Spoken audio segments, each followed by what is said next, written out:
हरे कृष्णा। कैसे हैं आप? उम्मीद करता हूँ आप और आपकी फैमिली सब हेल्दी होंगे, सेफ होंगे। मेरा नाम है नितिन नाथ शर्मा और असेट मैनेजमेंट अंडरस्कोर आयुर्वेदा में आपका स्वागत है। तो आज बात करते हैं मेरे सबसे फेवरेट टॉपिक रिटायरमेंट को लेके। मैंने शुरू से हमेशा फोकस अपने रिटायरमेंट पे रखा है। तभी आज मैं 20 साल जॉब करने के बाद आज मैंने जॉब छोड़ दी है और अपना एडवाइज़री का प्रोफेशन स्टार्ट किया है।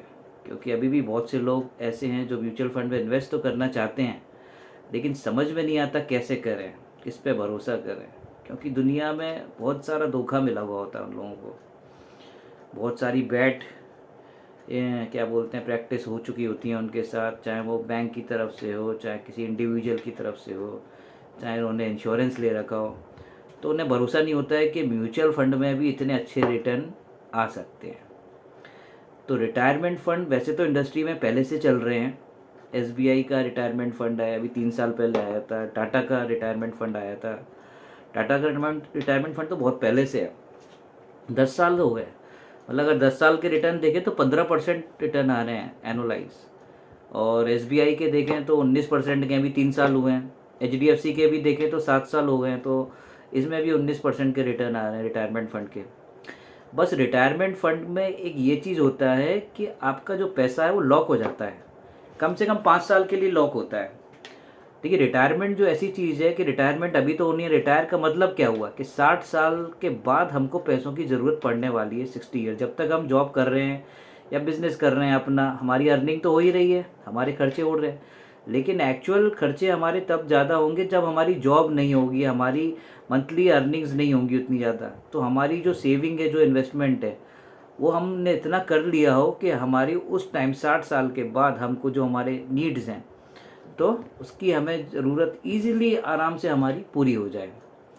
अब मेरी बहुत से लोगों से बात होती है कि क्या बोलते हैं कि वो लोग रिटायरमेंट प्लानिंग क्यों क्यों नहीं करते हैं। तो देखिए कॉज देखिए, आप एक्सक्यूज़ सुनिए आप उसका, कि अभी बहुत दूर है रिटायरमेंट है यार, अभी क्या रिटायरमेंट होना, अभी तो बहुत टाइम है रिटायरमेंट के लिए। कुछ लोगों से बात हुई तो कहते हैं अरे बच्चे हैं तो सही, हमारे बच्चे हमारे संभाल लेंगे, बच्चे हैं, चिल्ड्रन है, वो हमारा ध्यान रखेंगे। और आपको भी पता है आजकल बच्चों किस तरह से ध्यान रखते हैं। फिर और किसी से बात हो तो कहेंगे कि भाई कि ना कि कार खरीदनी है हमें, पहले यार कार खरीदेंगे फिर उसके बाद हम रिटायरमेंट की बात करेंगे। कुछ लोग कहते हैं कि यार पता ही नहीं पड़ा हम कैसे स्टार्ट करें, हमको ये नहीं पता। या ये कहते हैं कि हमको बहुत किसी पे एडवाइज़र पर ट्रस्ट नहीं है, मतलब किसी की एडवाइस पर ट्रस्ट नहीं है आज की डेट में, क्योंकि इतना धोखा खाया होता है लोगों ने। तो वो चीज़ है। या फिर कुछ कहते हैं कि यार पैसा ही नहीं बचता हमारे पास, तो रिटायरमेंट प्लानिंग कहाँ से करें। ये सारे एक्सक्यूज़ हैं। लेकिन ये सारे एक्सक्यूज़ ठीक है, लेकिन रिटायरमेंट प्लानिंग तो ज़रूरी है। आप देखो, आपकी एज तो जाएगी जाएगी आगे, आप बुढ़ापा तो आएगा ही आएगा। और दूसरी बात आप देखें तो अब हमारी लाइफ बढ़ गई है, जिस तरह से फार्मा ने तरक्की करी है, मेडिकल इंडस्ट्री ने तरक्की करी है।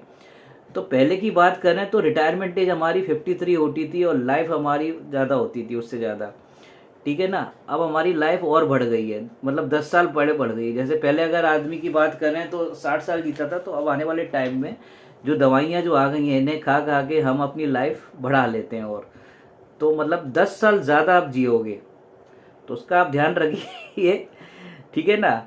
अब एक्सपेंस की बात करें, महंगाई की बात करें, तो महंगाई में हम देखें, जैसे दूध आप देखेंगे कि 10 साल पहले दूध आता था 24 रुपये लीटर।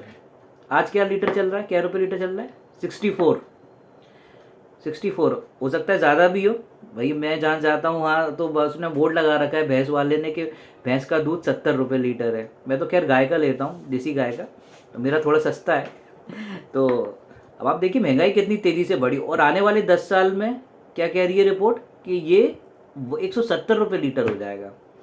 और आफ्टर 20 ईयर्स, 20 साल बाद 455 रुपये लीटर। दूध की बात कर रहा हूँ, सिर्फ अकेले दूध की। यदि सेब भी आप देखें, सेब भी पहले सस्ते थे, अब महंगे हो गए, मतलब डबल का रेट हो गया, डबल से डबल बढ़ती जा रही है। वहीं मंथली एक्सपेंस आपके जो हुआ करते थे आज से 10 साल पहले, आज वो हैं क्या 10 साल के बाद? आज वो इतने बढ़ गए हैं, ठीक है ना। आने वाले टाइम में और बढ़ेंगे। तो ये एक्सक्यूज़ चलना नहीं है। दूसरा, हेल्थ केयर इन्फ्लेशन, कि भाई दवाइयों के खर्चे कितने बढ़ते जा रहे हैं, दवाइयाँ भी तो महंगी होती जा रही हैं।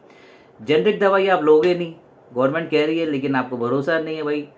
तो हेल्थ केयर के एक्सपेंस भी बढ़ते जा रहे हैं। मेडिक्लेम तो तब काम आता है ना जब आप हॉस्पिटलाइज होते हो, लेकिन आपको जो दवाइयाँ खानी है वो तो डेली खरीद के ही खानी है ना। तो इसलिए रिटायरमेंट आपका ज़रूरी है, ध्यान रखिए। तो रिटायरमेंट के लिए प्लानिंग आज से कीजिए। अभी इन्होंने बंधन म्यूचुअल फंड ने रिटायरमेंट फंड निकाला है, NFO है, नया फंड है। तो 28 सितंबर ओपन होगा, परसों ओपन होगा और 12 अक्टूबर को क्लोज होगा। तो रिटायरमेंट फंड में आप इन्वेस्ट कीजिए। बस इसमें यह है कि लॉक रहेगा 5 साल के लिए पैसा, 5 साल से पहले पैसा नहीं निकाल सकते। देखिए लंबा पैसा बनाना है आपको, बड़ा पैसा बनाना है लंबे समय में, तो कंपाउंडिंग ज़रूरी है। दुनिया का 8वां अजूबा बोलते हैं ना कंपाउंडिंग, तो कंपाउंडिंग इसीलिए ज़रूरी है। तो आप देखेंगे आप कोई पेड़ भी लगाते हो उसको बड़े होने के लिए टाइम लगता है। इनफैक्ट आपके बच्चे भी जो हुए अगर आज छोटे हैं तो ऐसे नहीं है कि वो अगले दिन या अगले महीने या 1-2 साल में बड़े हो जाएंगे। वो तब बढ़ेंगे जब उन्हें टाइम दिया जाएगा। कम से कम 20 साल 25 साल की रेंज के अंदर जाके वो मैच्योर होंगे कि अपने पैरों पे जो बोलते हैं ना खड़े होते हैं। तो वही चीज़ है, मैंने इसके पहले भी एग्जाम्पल दी हैं। तो कहने का मतलब ये है कि रिटायरमेंट को प्लान कीजिए आज से। आप म्यूचुअल फंड में इन्वेस्ट कर रहे हो SIP के थ्रू, ठीक है, अच्छी बात है। वो भी एक तरह से आपकी देखिए सेव इन्वेस्टमेंट ही है जो लॉन्ग टर्म में काम आएगी। लेकिन उसमें ज़्यादातर लोग क्या करते हैं कि ओपन एंडेड फंड्स होते हैं ज़्यादातर। तो अगर जैसे रिटर्न अच्छे आ रहे हैं और कोई ज़रूरत आ गई, नीड आ गई, तो आपने फट सीधे उधर से रिडम्पशन किया और निकाल लिया। क्या रिटर्न तो अच्छे आ रहे हैं 18-20% के, मैं निकाल लेता हूँ यहाँ से। बैंक में पड़े हैं, बैंक से नहीं निकालोगे आप, ठीक है। इन केस म्यूचुअल फंड में रिटर्न नहीं आ रहे, कह रहे यार रिटर्न नहीं आ रहे, निकाल लो। और ये सब तब है जब शॉर्ट टर्म में, जब 1-2 साल 3 साल का आपका इन्वेस्टमेंट है, 4 साल 5 साल का, तब आप बोल रहे हो। जबकि म्यूचुअल फंड के जो रिटर्न्स होते हैं एक्चुअल में देखा जाए तो 7 ईयर प्लस के लिए होते हैं। मतलब 7 साल के लिए आप इन्वेस्ट करें, 7 साल बाद आप देखें कि म्यूचुअल फंड में रिटर्न आ रहे हैं कि नहीं आ रहे हैं, ठीक आ रहे हैं कि नहीं आ रहे हैं, तब आपको पता पड़ेगा। 7 साल बाद आपके रिटर्न अच्छे आते ही आते हैं, कोई उसमें दिक्कत नहीं है। तो इसके अंदर लॉक रहता है, तो लॉक रहेगा तो आप पैसा निकाल नहीं पाओगे, एग्जिट नहीं कर पाओगे, तो आपका पैसा बढ़ेगा ही बढ़ेगा।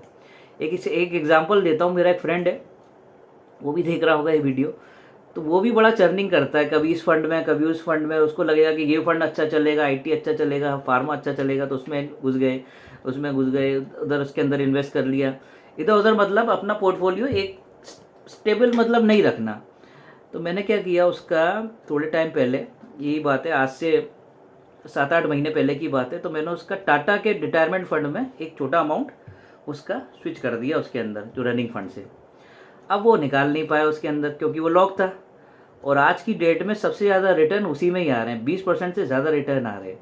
तो कहने का मतलब ये है कि अगर आप घुमा रहे हो पैसा है, आप एक फंड में इन्वेस्ट किए हो, आप कह रहे हो कि अरे नहीं यार ये फंड सही नहीं है, जबकि एक्चुअली उसमें टाइम लगता है इन्वेस्टमेंट रिटर्न आने में। अब ये रिटायरमेंट फंड ऐसे होते हैं कि लॉक होते हैं, तो आपको रिटर्न्स दे जाएंगे।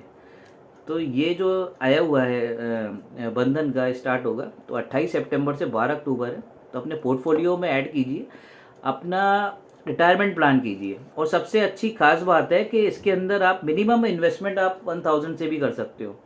आप जो बोलते हो कि भाई मेरे पास पैसा नहीं बचता, तो आप SIP के थ्रू इन्वेस्ट करो रिटायरमेंट फंड में।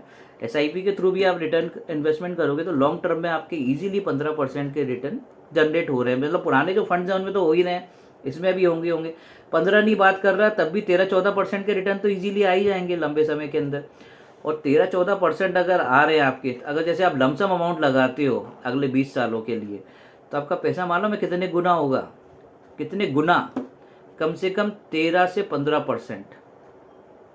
मतलब 13 गुना हो जाएगा, 13 गुना हो जाएगा आपका पैसा, 13 गुना या 15 गुना बड़े आराम से हो जाएगा। ये तो तभी जब से मैंने सबसे लो वाला इंटरेस्ट ले रखा है कि सबसे इतनी कम ब्याज आ रही होगी, आपको ज़्यादा आएगी तो और ज़्यादा हो जाएगा। तो प्लानिंग कीजिए रिटायरमेंट की अपने। और आप इस फंड में भी कर सकते हो, NFO में फ़ायदा यही होता है कि 90 डेज तक फंड मैनेजर कैश होल्ड करता है, धीरे धीरे इक्विटी में एक्सपोज करेगा आपका। इधर मार्केट की वॉलेटिलिटी से भी आप बच जाएंगे। नहीं तो आप रनिंग फंड में भी कर सकते हो, जो SBI है, HDFC है, टाटा है, ठीक है ना। बाकी आप खुद समझदार हैं, आप सब जानते ही हैं। तो वही है, तो इन्वेस्ट कीजिए रिटायरमेंट के लिए, अपने रिटायरमेंट के लिए। Okay, thank you for watching this video, thank you so much, bye bye, take care.